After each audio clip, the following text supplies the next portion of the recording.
ছাত্র জনতার গণ আন্দোলনের মুখে সোমবার পদত্যাগ করে দেশ ছেড়েছেন শেখ হাসিনা। আর এতেই বিপদে পড়েছেন বাংলাদেশ ক্রিকেট বোর্ডের একাধিক কর্মকর্তা। প্রধানমন্ত্রীর দেশত্যাগের পর থেকেই হদিস পাওয়া যাচ্ছে না বিসিবি প্রধান নাজমুল হাসান পাপন সহ একাধিক কর্মকর্তার।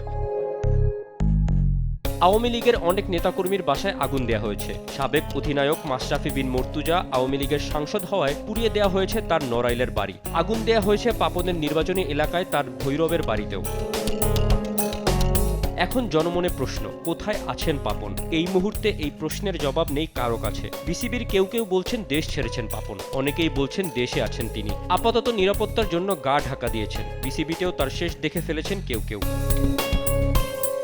তবে সমস্যা হলো, চাইলেও আপাতত জোর করে সরানো যাচ্ছে না পাপনকে। কেননা বিসিবিতে পাপনের মেয়াদ শেষ হবে 2025 সালের সেপ্টেম্বরে। তার আগে জোরপূর্বক তাকে সরিয়ে দেওয়ার কোনো সুযোগ নেই। আর সেটি হলে আইসিসির পক্ষ থেকে নিষেধাজ্ঞা আসতে পারে বাংলাদেশ ক্রিকেটের ওপর। কেননা বোর্ডের ওপর সরকার বা অন্য কোনো শক্তির হস্তক্ষেপ সম্পূর্ণভাবে নিষিদ্ধ। বিসিবির শীর্ষস্থানীয় কর্মকর্তাদের একটি বড় অংশই ছিল আওয়ামী লীগের। নাজমুল হাসান পাপন ছিলেন আওয়ামী লীগের যুব ও ক্রীড়া বিষয়ক মন্ত্রী। এর বাইরে পরিচালকদের মধ্যে শফিউর রহমান নাদেল ছিলেন আওয়ামী লীগের একজন সংসদ সদস্য। নাইমুর রহমান দুর্জয় ছিলেন সাবেক সংসদ সদস্য। আজম নাসির উদ্দিন চট্টগ্রাম সিটি কর্পোরেশনের সাবেক মেয়র। প্রধানমন্ত্রীর দেশত্যাগের পর তারা সবাই এখন গা ঢাকা দিয়েছেন।